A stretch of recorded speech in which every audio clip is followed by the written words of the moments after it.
Hello दोस्तों, स्वागत है आपका फिर से मेरे नए लेक्चर में। आज हम लोगों का लेक्चर नंबर है 7 और आज हम लोग पढ़ेंगे आदर्श विलयन तथा अनादर्श विलयन के बारे में।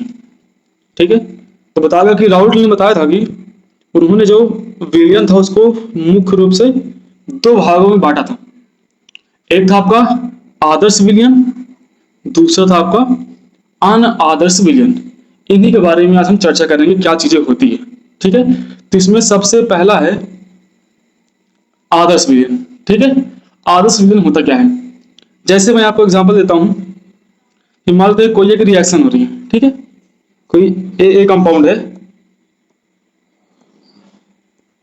कोई A2 है, ठीक है, मॉलिक्यूल B2 से रिएक्शन करके कुछ AB बना रहा है। ठीक है, तो मान लीजिए ए और बी और AB के बीच में अगर जो होता है इंटरेक्शन, आकर्षण बल तीनों मॉलिक्यूल में क्या हो जाएगा, सेम आ जाए, तो वो जो होता है राउल्ट का जो होता है आदर्श विलयन होता है। ठीक है, जो आदर्श विलयन बताया था वही चीज होती है। ठीक है, तो आदर्श विलयन क्या होता है? पहली चीज कि जो विलयन सभी तापमान और सांद्रता पर राउल्ट के नियम का पूर्णतया, यानी कि जो आपको राउल्ट के दो नियम थे।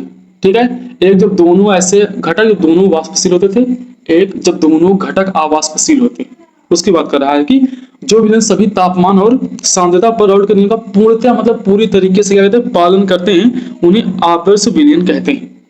ठीक है, और जो इन सभी का पालन नहीं करते उनको अनादर्श विलयन से जस्ट बात टॉपिक है। ठीक है, तो इनके कुछ पॉइंट्स दिए गए आपको, उनका देखें। पहला कि इसमें विलेय और विलायक का वाष्प दाब राउल्ट के नियम के बराबर होता है। जैसे राउल्ट ने क्या बताया था कि किसी भी घटक का, जैसे ए का निकालना है तो ए का, चाहे बी का निकालना हो बी का, उस घटक का जो वाष्प दाब होता है उसके मोल प्रभाज के अनुक्रमानुपाती होता है। जब अनुक्रमानुपाती चिन्ह हटा देते तो एक नियतांक आता था। ठीक है, उसी से पी ए निकला है, पी ए नॉट काई है, उसी तरीके से पी बी लिखना है तो पी बी नॉट काई बी। ठीक है, यही था राउल्ट का नियम। दूसरा पॉइंट है कि आयतन परिवर्तन डेल्टा भी जीरो आएगा। ठीक है, यानी मानते हैं जो आपने ए लिया है, ए की अगर आप मानते हैं 50 ml, ठीक है, 50 इसका लोगे 50 इसका, तो दोनों मिला के आपको 100 ml ही मिलेंगे। यानी बाद में जो आयतन होगा अब पहले आयतन उसमें कोई परिवर्तन नहीं होगा। इसीलिए लिखा गया है कि जो डेल्टा बी होता है, वॉल्यूम में परिवर्तन, आयतन में परिवर्तन क्या होता है, शून्य होता है। यानी दो द्रव्यों को मिलाने पर कुल आयतन में कोई बदलाव नहीं होता है। उसी तरीके से एंथैल्पी होता है। ठीक है, एंथैल्पी जीरो आती है, यानी कि विलयन बनते समय ना तो ऊष्मा बाहर निकलती और ना ही अवशोषित होती है। ठीक है, जितना ही स्टार्टिंग में ऊर्जा लगती है उतना ही प्रोडक्ट में आपको ऊर्जा निकल जाएगी। कहीं ना कहीं डेल्टा एच शून्य आएगा आपका। ठीक है, और बता, मैंने इसको बता दिया कि आकर्षण बल की बात करोगे तो विलेय विलायक मतलब कि ए बी की बात करें। ठीक है, विलेय विलायक ए बी के बीच जो आकर्षण बल होता है, शुद्ध विलेय की बात की जाए जो आपका ए था, और शुद्ध विलायक, ठीक है, बीबी के आकर्षण के बिल्कुल समान होता है। वही बात पड़ गई जो मैंने आपको ये बताया है कि इन सभी में जो होता है आकर्षण बल जो होता है सेम होता है। ठीक है, फिर इसके बाद आप एग्जाम्पल याद रखिएगा। एग्जाम्पल क्या है, बेंजीन प्लस टॉलुइन, मतलब कहीं ना कहीं सेम ग्रुप वाले होते हैं। ठीक है, जैसे नॉर्मल हेक्सेन हो गया, नॉर्मल हेप्टेन, हेक्स हेप्ट के दोनों एल्केन ही आ रहा है। उसके बाद क्लोरोबेंजीन ब्रोमीन, तो बेंजीन ही है और इसमें ग्रुप लग रहे हैं बस, ये सेम ग्रुप वाले। ठीक है, बोल सकते हो वो आदर्श विलयन के उदाहरण। इसके बाद हमारा दूसरा टॉपिक है अनादर्श विलयन। ठीक है, जैसे आदर्श विलयन था कि ऐसा विलयन जो राउल्ट के नियम के सभी कंडीशंस में पालन करेगा। ठीक है, वो आदर्श विलयन था। तो बोला गया जो विलयन सांता की सभी परासों पर, मतलब चाहे जिसकी बात की जाए उसमें होता है राउल्ट के नियम का पालन नहीं करता है, उसे अनादर्श विलयन कहते हैं। ठीक है, फिर बोला गया जैसे उसके पास कुछ पॉइंट्स थे। अब यहाँ पास क्या बोला गया, जैसे राउल्ट ने बताया था कि जिसका भी निकालना, जिस घटक का, जैसे ए का निकालना होता था तो पी ए नॉट काई ए के बराबर होता था, लेकिन यहाँ पास बराबर नहीं होता है, जो चिन्ह है नॉट इक्वल टू है। इसे बताया इस वास्तव राउल्ट के नियम के अनुसार अपेक्षित मान के बराबर नहीं होता है। ठीक है, आयतन परिवर्तन जो होता है उसमें डेल्टा वी था, यहाँ पर डेल्टा वी नहीं होता, कुछ आयतन परिवर्तन आपको देखने को मिलेगा। ठीक है, पहले आप हो सकता है आपने आयतन कम लिया हो बाद में ज्यादा हो जाए, या पहले आपने ज्यादा लिया हो बाद में आपको कम हो जाए। ठीक है, उसी तरीके से डेल्टा एच मिक्सिंग भी, ठीक है, एंथैल्पी परिवर्तन भी जीरो नहीं आएगा, कुछ ना कुछ की वैल्यू आएगी।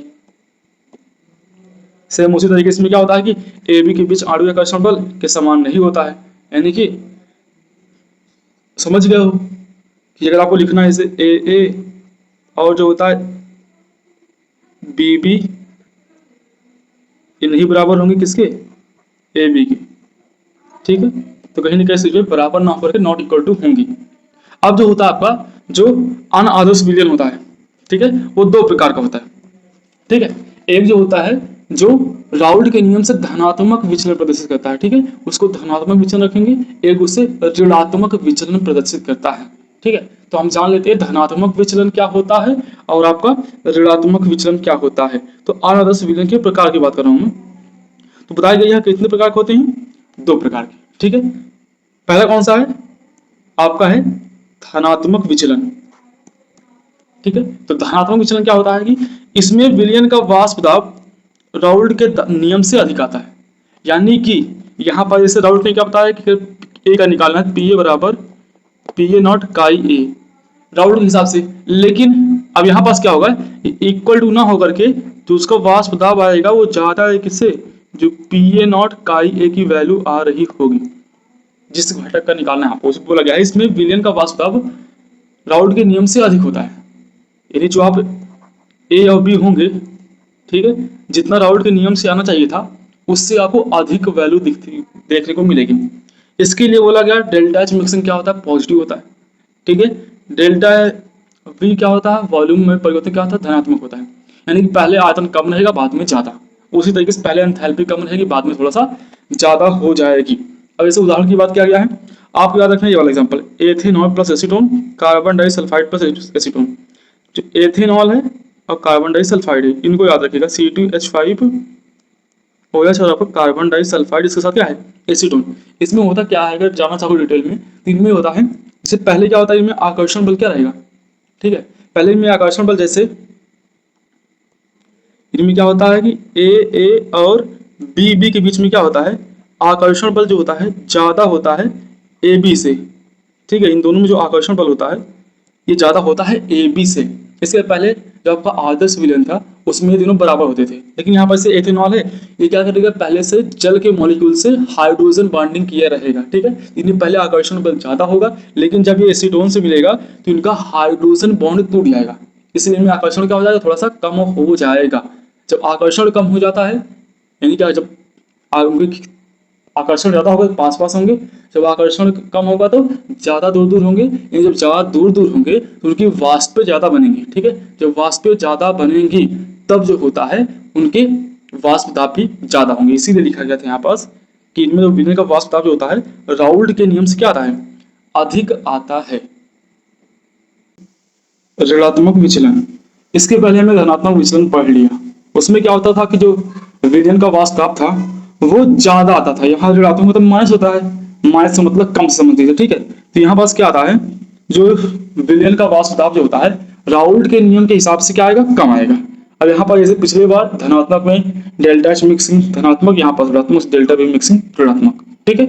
और जैसे उदाहरण सबसे इंपॉर्टेंट ये है क्लोरोफॉर्म प्लस एसीटोन का मिश्रण, ठीक है। इसमें क्या होता है पहले क्लोरोफॉर्म एसीटोन में जो होता है पहले कोई बॉन्डिंग नहीं रहती, ठीक है ना, लेकिन जैसे जब विलयन बनता है तो इनमें क्या होता है हाइड्रोजन बॉन्डिंग हो जाती है। जब हाइड्रोजन बॉन्डिंग हो जाती है तो इनमें आकर्षण बल मजबूत हो जाता है।